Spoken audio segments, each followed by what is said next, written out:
All right, we are here at Gut Check Project. Welcome, KBMD Health fans and family. We are on location in Conroe, Texas at Southern Star Brewery with my co-host, Dr. Kenneth Brown. I'm Eric Rieger. Dr. Brown, it's episode 42, and this does not look like our set. This is not our set, and this is very special. First of all, shout out to Southern Star Brewery for letting us do this. Now, we're here for a reason, a very special reason. We are. This is going to be a really cool episode where we're going to talk about something real important and how it impacts the health and the future of everyone living in the United States. We're going to talk about high fructose corn syrup, and there's a reason for that because the next episode... Oh, man, it's huge. If we won't give it all away, but if you're tuning in for this episode, you're missing out if you're not watching the one that comes right after this. We've got a special guest, and that's the whole reason that we're here in Conroe, Texas, Southern Star Brewery, just north of Houston. You can hear the sound in the background, the music's going crazy, but it's all worth it. And the really cool thing is Southern Star Brewery, I just spoke with their brewmasters. They do not use high fructose corn syrup. No. So we are in a perfect place to do this. We are in a perfect place to do this. So, Dr. Brown, this particular episode, we're going to really get down to the meat and potatoes. We normally don't do quote unquote short episodes, even though we try to do them. But today we have a topic that we really kind of discussed that we needed to cover before we had our special guest on. And this is an election cycle also. So, of course, the next guest, the next episode is definitely, I would say, political. Wouldn't you say? It is definitely political, but also like-minded. Very like-minded and really very interested in your health. So let's get straight to it. High fructose corn syrup. That's what's on the table today. Why don't you kind of steer us where we're going to go? So we were planning on doing high fructose corn syrup regardless. And then yesterday, a patient of mine sent me an article, said, hey, check this out. And an article just got published out of the University of Colorado. Oh, okay. Where they looked at Buffaloes. this. Yeah, and they were able to associate that symptoms, ADHD, aggressive behavior, and bipolar disease can actually be linked to high fructose corn syrup. Not just, oh, if you drink this, this happens. Scientists figured out that the reason why is that when you take in high fructose corn syrup, you are actually starving your brain. Your brain thinks it's starving while your body's getting fat. And so because of that, your brain goes into what is called a foraging mode. It actually turns on. Remember when we talked about orexin and things like that when you go into a fasting state? Yeah. Guess what? Your brain is going, yo, we got to get some food here, even though you're drinking Mountain Dews and you're opening up, ho-hos and stuff, and you are morbidly obese on the outside. Your brain is starving for energy, and they're attributing that this could actually be the reason why you have hyperactivity, creating ADHD, aggressive behavior, and bipolar disease. When you have foraging mentality, your brain tells you to go out and do something, so you end up with impulsivity, aggressiveness, and reactiveness. And I just went, there's no way. A patient just sent me this article. It came out yesterday, and we were already planning on talking about this. Right. Beautiful timing. So this is just one article. That just showed up yesterday. So that is, if you are interested in high fructose corn syrup and you happen to be somebody who suffers from anxiety, ADHD, or impulsivity, listen. Well, another thing to take away here is, where do you find high fructose corn syrup? Oh, I don't know. Almost everything that's processed. Sodas, breads, treats. It is a sweetener per se, and a lot of people have even told me, I remember when I was younger, that it's just like sugar. Well, it's sweet, and that's pretty much where it ends. We've already talked about the dangers of just even sugar exposure. Believe it or not, it's worse. It's truly worse. We're going to get into it today, but Cokes, Pepsis, sodas, if they're sweetened, and I mentioned breads and treats, and sometimes you'll find high fructose corn syrup in things that you don't even perceive as sweet, which is the problem. 100%. We're going to get into that. Now, one of the things that we do here on the Gut Check Project is we want to bridge the gap. A lot of people always say, oh, yeah, I've heard this thing about high fructose corn syrup. And in this climate right now, it feels like everything could be politicized. Yes. And I feel like even bringing this up could turn into some sort of political argument. That's not what we do here. We're just going to talk science. Let's talk objective data. So I'm going to throw this at you. You're better at the historical aspects of things. Let's just briefly go over, how did we end up with high fructose corn syrup in everything? I think, if I recall the story somewhat correctly, we needed, number one, to have sugar or sweeteners available. We wanted to see if we mass-produced products that the shelf life could be extended. And in doing so, we also had farmers that had grown a lot of corn. And so you have I think it's the Corn Growers Association or Corn Refiners Association, CRA, that essentially functions as a lobbying agency for corn growers. And what they found is they could compete in the sweeteners market by mass producing high fructose corn syrup. And this process was, I don't know if it was discovered accidentally or on purpose, but ultimately it's a two-step process, which one phase of it is somewhat, I guess, naturally occurring if you force it, but it's not a natural thing to have. So It sounds like you're describing a Labradoodle. sort of, it's the Labradoodle of sugar. Kind of natural, but it was forced. Yeah. You know, it's kind of like a liger. You're not supposed to have them. Did you ever see Dan Cummings' chocolate squirreladoodle?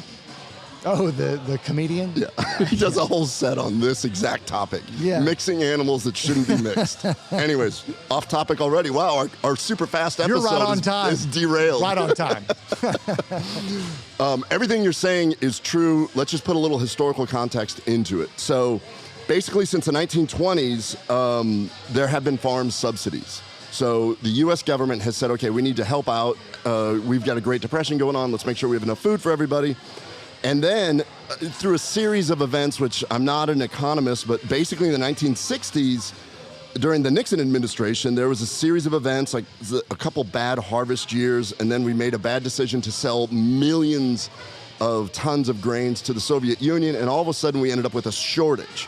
This shortage, of course, led to the overcorrection, which happens in government at the federal level a lot. It's like driving down an icy road. You turn a little bit here and you go, whoa, and then you overcorrect and now you're spinning out of control. Yeah. So in the 1960s, they started the Subsidies program where they were going to subsidize farmers. And ultimately, the most abundant crops were wheat, corn, and soy. Okay. So then this was started because through a lot of different reasons, those were the ones that were subsidized the most. And then in 1996, it was discovered, oh, we've way overcorrected. We've got way too much of this stuff. So the federal government put in new mandates, which then said, okay, we're not going to subsidize this anymore. But since we were doing it for so long, everybody that was subsidized gets grandfathered in at the rate that we've been doing. And since the major crops were corn, wheat, and soybean, they got subsidized and they were grandfathered in whether or not they grew the crops. They're paid to not grow anything. Paid to not grow. And guess who wasn't getting paid at all? The farmers that were growing fruits and vegetables. They got squeezed out immediately. So now you've got these farmers that are being paid with our tax dollars to make more of a grain that we don't even know what to do with. I know we're going to get into it, but you're telling me that essentially we have a food additive that is being subsidized. So now it's already somewhat less expensive for not only a producer of foods, but even the consumer to get its hands on now, right? So we're reducing the threshold of normal people to get their hands on the substance. Surely, since we weren't doing that with fruits and vegetables, it must be better for us, right? So what happened was we have all this corn, and some Japanese scientists in the late 90s figured out that when you add a couple chemicals, natural enzymatic chemicals, you produce this high fructose corn syrup. Since we're already subsidizing it, and it's really easy to make, then it's 70% cheaper than standard sugar cane or standard cane sugar. So automatically, you've got a 70% advantage. So then they realized, oh my gosh, it's also 2 times as sweet as sugar. And look, it works as a food preservative. We just found the holy grail of the food industry. So it just exploded. And in fact, since then, or since it was discovered you can make high fructose corn syrup, 1,000% increase in our consumption has taken place. It's ridiculous. 1,000%. So our ancestors would normally take in, I don't remember the exact numbers, but I think it's somewhere around 20 grams of sugar in a year. No, but just to categorize, that's not including just fruits and stuff. You're talking about just raw sugar, and I think just for context, today's standard is just try to consume less than 22 grams of sugar a day. A day. So in other words, right now, without even trying, most of us are consuming what our ancestors did in a year, in a day.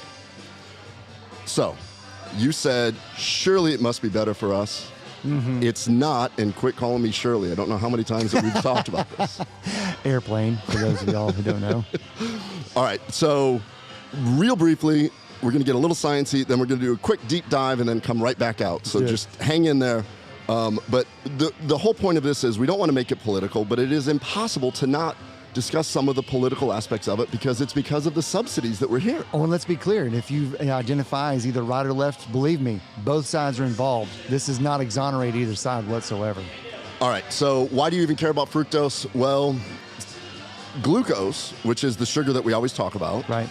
Table sugar is sucrose and glucose combined, and then all of a sudden we start throwing in it's fructose. So right about now, a bunch of people are just going, that's too many oses. I'm like, I agree with you. So let's focus on the one ose, fructose. Fructose is the only sugar which is metabolized in the liver. It does not need insulin to drive it into the cell. Glucose is used by every cell in your body. Fructose goes straight to the liver. Right. And it's when it goes to the liver that it has to be broken down and then metabolized. That doesn't happen with that.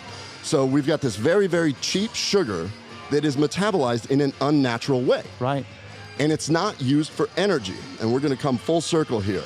But basically, we now know that fructose consumption has epidemiologically been connected directly to the diabetes epidemic that we have. And now I can tell you in a little bit on a cellular level how it actually does that. But we've already mentioned that you said it lasts longer. So if you're going to go out and you've got a granola bar or an apple and you go, oh, the granola bar is healthy, that's Nature Made said it is. That Right. commercial showed hikers there. Yeah, sure. The commercial doesn't show somebody pulling an apple out of their backpack because an apple has a shelf life. Right. The granola bar can sit there forever, and it sits there forever because they hide the sugars in it. Correct. You don't even think of that. No. And then we talk about other foods that are there. So when we're sitting there taking this, for people that are like, I like this food better, I like this bread better. I don't know if you saw that in Ireland, they won't allow Subway to call it a sandwich. Oh, yeah, they can't call it, I don't think they can call it a bread either. They can't call it a bread because the sugar content is 5 times higher than what bread should be. Yeah, I mean, that's alarming. Like, it's not like, oh, I can't believe they don't let us call it bread. Well, they can't call it bread because it's not bread. Yeah. The interesting thing is that it is actually extremely addictive because it is 2 times sweeter than sugar. So you condition your body to want that sweetness. Sure. And then we can get into exactly why all this is going on. The irony of it all is it actually makes people hungrier. Right. Now, I just told you about an article where you have ADHD because your brain cells are starving. Sure. Now, we know that when you take this, tell me one benefit other than it's cheap and you can sell more products, but you get no nutritional value out of it and you actually cause damage as you take it. Like if you start with that, they wouldn't allow it to be made ever. I mean, quite honestly, it sounds to me like every advantage is somewhat sinister. There is no advantage. How about this? There's not a direct advantage that I'm aware of for the person that's consuming it. And I think that's really what we need to be concerned about because we're consumers. We eat food. Yeah, we do. And fortunately, we're consumers that are doing a podcast at a microbrewery that uses all natural ingredients and Correct. is very conscious about not doing that. We're consumers that are in the health field. Correct. And unfortunately, the burden of diabetes, high blood pressure, and death in the poorer socioeconomic areas is much higher than the general population. Yes. And then when you start reading about it, they being people in poor socioeconomic neighborhoods, in cities, they may not have access. They may not have the money nor access for healthy foods. And I don't mean healthy, I mean just something that isn't fast food or in a package. Right. And most fast food is going to be made with high fructose corn syrup and other additives. Don't get me wrong. There's others out there. It's not by itself, but we're talking specifically about high fructose corn syrup today. And you're correct. The subsidy has made it to where That's what is obtainable. That's what they can eat because it's cheaper for the producers to make it because it's a subsidized product. It's a subsidized commodity. It doesn't make sense. We are making it easier for taxpayers to subsidize people who don't have money to get sick and stay sick. And if they have this anxiety, it's a horrific cycle. Because if they're trying to climb out of poverty, guess what? They don't feel normal. They're not thinking like they should be. That article that discussed the impulsivity, that really got me thinking. Right. I mean, we try and blame so many things on different aspects. Oh, we're obese because we're not getting enough exercise. And I can get into a whole different aspect of this where the Corn Growers Association hired scientists to put out public statements that basically said, high fructose corn syrup is really good for you, you're just not working out enough. Yeah, it's ridiculous. And then we're looking at this and you're like, wait a minute, areas that have the highest burden of obesity and of high blood pressure and diabetes, which lead to this huge cost burden in the United States, have the highest consumption of high fructose corn syrup.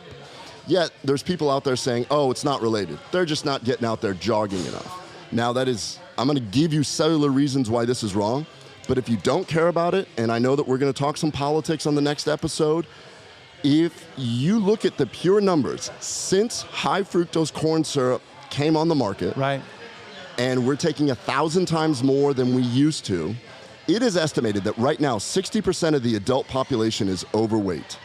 The prevalence of insulin-dependent type 2 diabetes, that means diabetes that didn't respond to medications and you eventually have to go to insulin, is 9.3% of the population.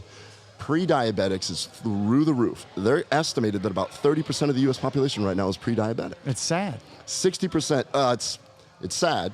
It's also really expensive. Yeah. I'm gonna put you on the spot. How much do you think the burden of this costs the US annually? Thank you for putting me on the spot, and I will say $11 billion because I don't know the number. That is very close. It's 327 billion, because it's encompassing the healthcare cost of this. That's ridiculous. If we could fix one thing, if we could fix obesity and diabetes, sure. If you take out diabetes, just the morbidity of obesity, sure, is like 192 billion. And if you look at diabetes, 327 billion. That includes loss of work when people get sick and all the other weird numbers they put in there. 320. Okay, so imagine if we could sit there and get roughly 527 billion off the tax records, off of our tax burden, and all we got to do is take one, food subsidies. So we're paying taxes that are now going and making people sicker. And it's by design if you just step back and look at it. And then right now in 2020, one of the hottest topics, and always is every election year, is healthcare. What do we do with healthcare? We need Medicare for all. We need this. We need that. No. How about taking one thing that we're already paying for as tax dollars, converting it to something that the European nation is actively trying to ban? 100%. They're out there going, we don't want to do this. And then what's really sad is when you introduce high fructose corn syrup, and I'm not trying to pick on anybody, but it's a soda company that ends in Ola. There's a couple of them. Yep. You pick which Ola you want. That's right. All right, so they've looked at this, and one of the Ola companies did a real big campaign, paid for their own studies, and got it introduced in Mexico. Oh. And now Mexico is almost caught up to us in diabetes and obesity. Sure. And somehow, same thing happened in China. Mm-hmm. I mean, China says F you to everything whenever they want, but somehow one of the Ola companies got in there. If you want to learn about that, watch Patriot Act, because Minhaj Hassan did a whole thing on this where he was like, how in the world can we not negotiate with China? But the Ola company just went in there and said, pow, do it. Yeah. And now they're running into the exact same problems.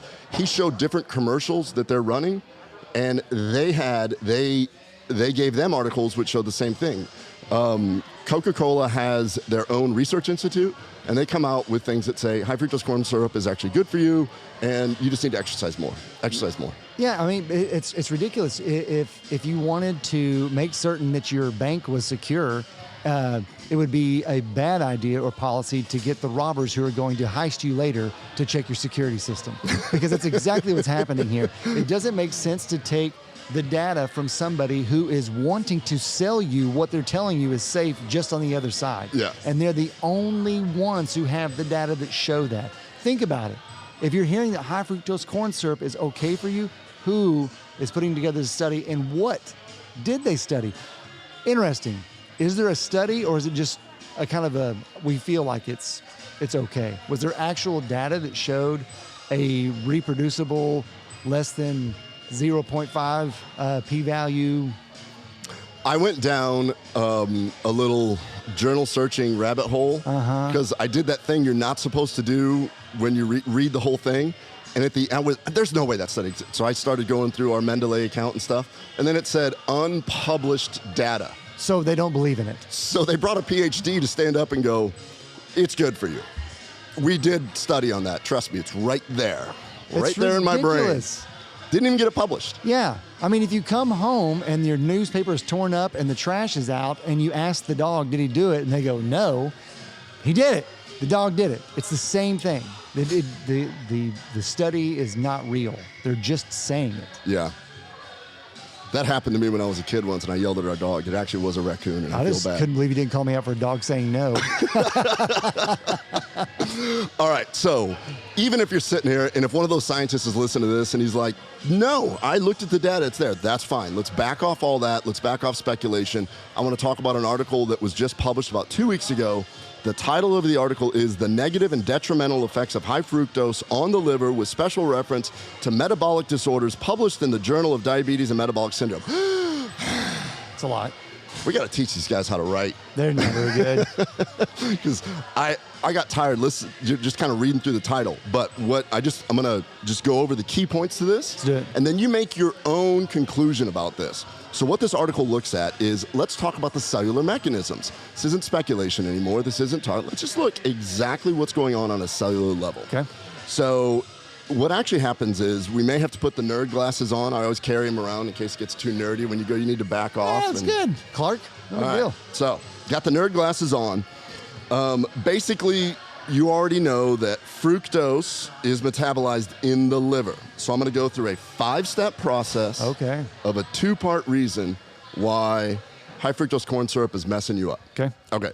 So we know, since it's metabolized by the liver, step 1, the liver tries to metabolize all this fructose that it's getting in, and it quickly cannot do it, so the liver converts it to triglycerides, or fat. So you start having these fat depositions in your liver. Step 2, the fat starts accumulating, and we call this fatty liver disease. Correct. The fat starts accumulating, and as a result of this, fructose becomes harder to metabolize. So in other words, the fructose is going, hey, I'm here, I need to be metabolized, and these fat cells are just going like, we don't know what to do. Sure. Because we're not built to do this. Right. So then you end up with this snowball effect. And then that fructose that's sitting around starts impairing other processes. One of them being something called the beta oxidation process, where if you're a medical student, they go, oh, that's how you break down fat. So you impair the ability to break down fat. So you impair the ability to break it down, and what that means is that it can't metabolize as fat, so it leads to fat just sitting there, and it starts creating other problems. So step 3 is a decrease in ATP, adenosine triphosphate. That is the energy that our cells use. You have to have it. I'm going to throw it back to the article that my patient sent me yesterday. So what happens is you get a decrease in ATP, which is the energy for mitochondria. That's the powerhouse in the cell. When this happens, the body increases an expression of an enzyme which I'd never heard of, and nobody's ever taught me this. So it almost feels like a cover-up, called fructokinase C. Okay, fructokinase C. So when fructokinase C starts ramping up to get rid of the fat and all this other thing, it actually destroys more ATP. As it turns out, fructokinase C is a bad thing floating around in your body. Sure. So it actually starts breaking down what little ATP you're making, and then this increases something called uric acid, which leads to a very vicious cycle of the fat not being able to metabolize, and then more fat comes up, and then you start decreasing the cellular energy, and now you've produced uric acid. And this vicious cycle actually creates severe stress on the cell, which leads to reactive oxygen species. I don't know if you remember a few episodes back, we talked about how one of the leading causes of obesity is oxidative stress. Yeah. ROS. ROS, right there. And then guess what's happening? There's this battle going on. Fat is just showing up because they don't really care. The body's trying to get rid of that. ATP is being used to try and offset this fructokinase C. And then you've got a mitochondria that are sitting there going, yo, we have no energy here. Right. I've got no energy. And the brain cells go, we have no energy, I'm gonna go forage. Impulsivity, ADHD, bipolar. So not only are you actually putting on weight, but you're starving. Like it's a lose-lose-lose situation. Right. Does that make sense? Can you summarize that really quick? Because I feel like I got a little too deep in the woods there. Sure. I think while we have someone here briefly announcing us behind, they're not really announcing us behind. It makes no sense. It's even throwing me off, but I do think that I could somewhat summarize what we're talking about. I'll tell you what, I've been listening to what he's saying. He's like, listen, everybody, if you're here now, I just learned a lot about high fructose corn syrup. I want everybody here in the audience to, and so I love that he's actually doing that for us. Thank you. I mean, I like it when we make that big of a difference that quick. Yeah, everybody's on board now. Yeah. So what I hear is they bring in high fructose corn syrup. We don't know how to metabolize it, or our cells don't know how to metabolize it. It's now giving us too much uric acid, which actually made me think of there's a close association between high fructose corn syrup consumption and gout. Yes, exactly. Yeah, and then beyond that, when your body doesn't know how to handle this, you're just going to keep storing fat. And when it didn't have the energy because you're destroying adenosine triphosphate where you can't break it down to ADP, your cells can't, then essentially it's going to keep looking for food while you keep packing on fat. You're going to keep looking for food while you're packing on fat. Consume more high fructose corn syrup, pack on fat, keep looking for food because you're not feeding your cells. You're not, and I keep pointing at the brain because the brain needs what it's not getting. Yeah, so now part 2 of this vicious little cycle. That's just going on in the liver. So as it turns out, the liver, in its attempt to get rid of the fructose, just produces tons of this fructokinase C that then floats around and goes to my special organ, the small intestine. Oh. Yeah, where what does it do? It makes the cells insulin resistant. So this made total sense to me, where that study that we've talked about before, or I've talked about with my patients, where people that drink Diet Cokes have a higher propensity to develop diabetes. Correct. Now that makes sense. They're taking in high fructose corn syrup, even if it is in the form of some artificial sweetener and things like that. I'm always like, man, how's that happening? Well, if bacteria break it down and ultimately you end up with fructose and the liver has to, do this, insulin resistance, the fructokinase C creates insulin resistance through a process called GLUT5 and all these other, I can get as nerdy as you want on this because I don't want it to be an opinion piece. I want it to be like, look, this is what's happening at cellular level. So then fructokinase C gets into the small bowel where it causes leaky gut. It just is a never-ending cycle. I have not heard one of the redeeming qualities you told me you were going to tell me about high fructose corn syrup. I thought we were just going to do the usual, it looks like it's associated with this. And then I found this article where they're like, no, it actually does this little tiny thing here that leads to this, that leads to this, that leads to this. So now, we always talk about how bacterial overgrowth can cause leaky gut or intestinal permeability. We talk about how glyphosate does it. Now, if you're taking in high fructose corn syrup, you're developing intestinal permeability, which allows the endotoxins to actually get absorbed directly, which then go to the brain, leaky gut, leaky brain. That's right. So one of the things that I always tell my patients, we want to avoid gluten. I want you to avoid products with glyphosate. I actually mistakenly have not been saying the most important thing to take out of your diet is high fructose corn syrup. I've been harping on certain molecules. Now I realize, oh my gosh, this could be the root cause of a lot of the problems. Okay, so this is an important intersection, I think, right here. And I think it goes for everybody. It went for me. It's not your fault. It's not your fault. We weren't told that because we weren't meant to find out about it. This was something, I mean, our own federal government does subsidize corn. And the Corn Refiners Association presses hard every year. They compete with the Archer Daniels Midlands, et cetera, who run the sugar lobby. They fight over who gets the sweetener lobby money. I mean, and then they're strange bedfellows. They work together in advocating sweeteners in certain foods, but the moment it comes down to which sweetener is going to go into your food, trust me, they fight over that. And Archer Daniels Midland, who represents, and Cargill, who represent lots of sugarcane growers, they fight with the Corn Refiners Association. And I hate to say it, but in this instance, I side with sugar because at least it's somewhat natural and our bodies at least know what to do with it. So imagine if I'm producing this and I'm selling this to a large corporation. I came up with a molecule. When you eat sugar, you need insulin to drive it into the cells. Correct. When you have insulin in your body, it gives you the sensation of being full. Yeah. How does it do it? Because when insulin is there, a hormone called leptin, a hormone called leptin goes up and says, yo, we've had enough to eat. So if you're somebody that really struggles with your weight and you're over there going, I'm trying, I do not know, and people talk about sugar addictions, and yes, we know that sugar can have the same effects as cocaine and things like that. High fructose corn syrup will do the exact same thing. Oh, icing on the cake, high fructose corn syrup blunts the leptin response. Yeah, well, I mean, it's already blocking what insulin does, right? So now you're giving me a sweetener that doesn't let me know that I've technically had enough food, even though it didn't give me any calories that I needed in the first place. Exactly. And so you've got this situation where it is the perfect storm if you're a corn grower, or if you manufacture high fructose corn syrup, or if you are a manufacturer of something that is processed foods. Right. Or if you're an insurance company or a hospital or anybody that benefits with the detriment of health.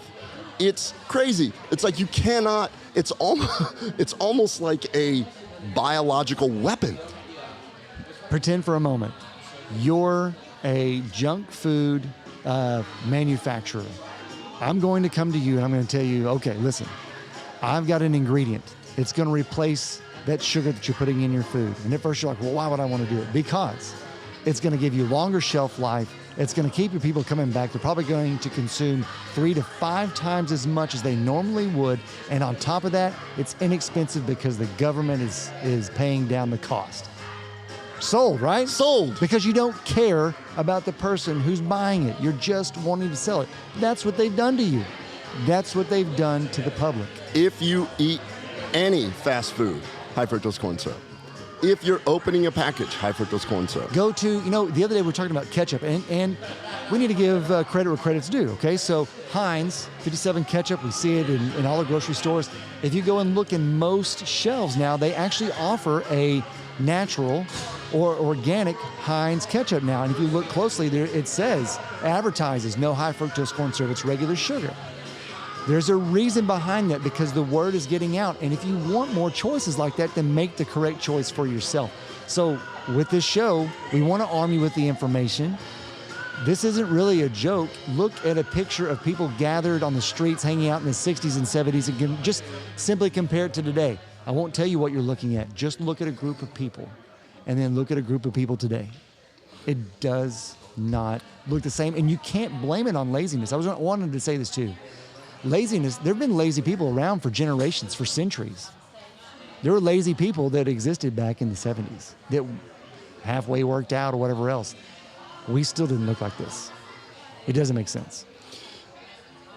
I think we just gave a pretty compelling argument of so much of it is not your fault. That's right. And I hear that from my patients.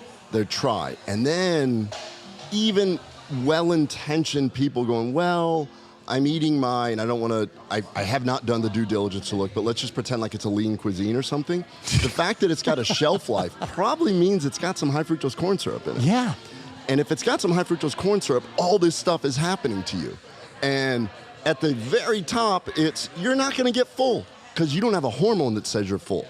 and then it just starts dripping down. Oh, your brain's gonna be starving, so you're gonna be more anxious, you're gonna have anxiety, you're gonna have impulsivity. Oh, and then all of a sudden, you're getting fatter, your liver can't process it, now you've got intestinal permeability. And then the one thing that is my passion, that probably is the least relevant to everybody out there, it affects the microbiome. So you decrease your microbial diversity. It's not... It's literally poison. It's poison. And I did challenge yourself. So you'll notice there are like, I don't mind giving these guys a shout out, Justin's little peanut butter chocolate cups. Yeah. So what makes Justin's unique, if you pay attention to it, they are made with real sugar. And so all of the different flavors of Justin's, the peanut, if they have something sweetened, because they also have just like nut butters and things like that, but the almond butter cups, the peanut butter cups, the walnut butter cups or cashews, whatever it is, but they're all made with regular sugar. And then they may be slightly more expensive, but just go and compare that to your standard gas station candy aisle. I don't have to say any names. Just go look. The first ingredient's going to be high fructose corn syrup. It's cheaper. They don't care. And of course you want it. You want it because your brain's been programmed to want it. That urge, just make the leap and start finding. I'm not at this point, I'm not even saying avoid sugar. Just pick the right kind. And it will at least start allowing your body to react appropriately to the sweetener. Absolutely. You can retrain. You can do this. I feel like I tilt at windmills, the Don Quixote style. I feel like I tilt at various windmills. I don't know how I missed this. It's like it's been camouflaged out there. And I'm like, that's the true thing that we need to make our mantra here. Another thing to think of too, kids, if you're making your kids lunch, check the bread. In our aisle, I purposefully went through the grocery store that we have close to our house here recently and just checked all of the different breads. There's, I think I counted, there was 47 different kinds of breads and bread brands.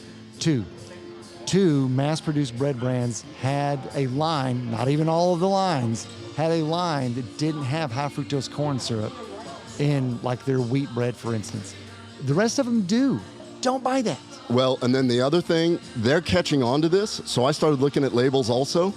It goes by a bunch of different names. Oh, crap. Almost made-up names by the food industry, and I wrote them down someplace because I was like so annoyed by it. It's like when you look it up, you're like, that's high fructose corn syrup.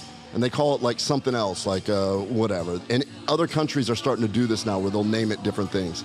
So it's like, okay, to avoid it, try not to open packages, refined foods. Try and eat those whole foods on the outside of the grocery aisle where they really want you to walk in, go down that middle aisle. They want you to hit those cookies right away because it's cheap for the grocery store. They know that you're going to buy them. It's hard to not buy it. Yeah. Go on the outside, get some whole food first, and then really try to, because once you start that path, it's super hard. So I don't know. It opened my eyes, to be honest. I mean, one of the reasons why I love doing this show is that I get the opportunity to take a few moments to look at something where I normally wouldn't. This is one of them. Yeah. And I love this show because we get to get into subject matter that, just like you said, it's bringing something to your attention. I think that this is a topic that maybe I've kicked around with family members or friends, but even at times, I don't know how seriously I took it until I decided to do the research myself. My last sugared high fructose corn syrup soda was several years ago, but that was on purpose. That was by design. I wanted to stop consuming that stuff. It wasn't easy, but doing it, I feel better doing it. And I just really want everybody else to have the same opportunity, same information. There's no reason for us to keep in this crazy cycle. We only live once of feeling sick, not feeling our best. I want you to enjoy your life. There's no reason to do this. The idea that on a federal level, we're paying taxes to produce this, to make us sicker. I mean, if I were a politician, if I were in charge, I'd be like, subsidies are now shifted to fruits and vegetables. Corn, you've had your run. No more grandfathered in subsidies. You can't just have excess corn you don't know what to do with, so you're gonna convert it to high fructose corn syrup. We're gonna feed it to our animals. We're gonna do this. I know that there's a role for it. I also know that it's, oh my gosh. I was trying to do some research on this, and I discovered a Netflix video called Corn or something like that. Okay. This is wild. It was in Iowa. These guys from Boston found out that they had relatives generations before, and they wanted to see what it's like to farm corn. So they got a 1 acre plot, and then they kind of lived in this little Iowa town. I'm about halfway through it, but this is really awesome. So they planted their corn, and then weeds started coming up, weeds. And the guy pulls it up, and it's hemp. Oh, wow. It's hemp. Huh. That's how much hemp wants to grow. It's like, I want to be here. Yeah. And then what do? They get glyphosate, whatever thing, and they just kill everything in between the corn. And then all of a sudden, you're taking high fructose corn syrup, and you're adding glyphosate and chemicals and stuff to it. And so we're taking poison. I'm going to give you arsenic, and then you're going to mix it in gasoline and drink it. It's funny that you say mix it in gasoline because they also make ethanol out of all that excess corn. Jeez. Yeah.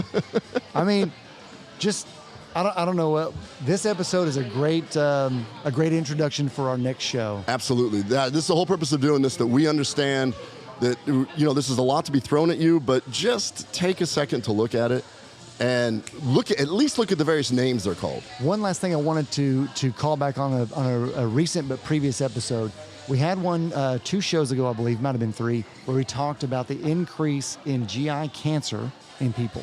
There is another study that we can't get to today. It's very, very in-depth. Well, it's not just one study. There's several. But there's one that really ties together our current day food additives, including high fructose corn syrup, and the increasing incidence of GI cancer. It's not a joke. It's not something that we're just trying to say, oh, you don't eat sugar to not get fat. No. In fact, eat real sugar if you have to have a sweet tooth. The study results were pretty simple.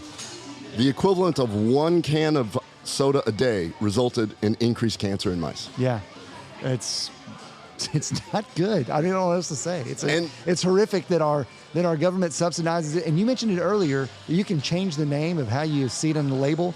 You know how hard it is to put an all-natural product and what it is on a box that's actually good for you? The FDA is really hard on this. Yeah, so in case Eric's now holding up a box of Atrantil. No high fructose corn syrup in Atrantil. No. So no additives. No additives. So yeah, it's a little annoying. Well, regardless. I'm pretty pumped about our next show coming up. I am too. So be certain to check out 40.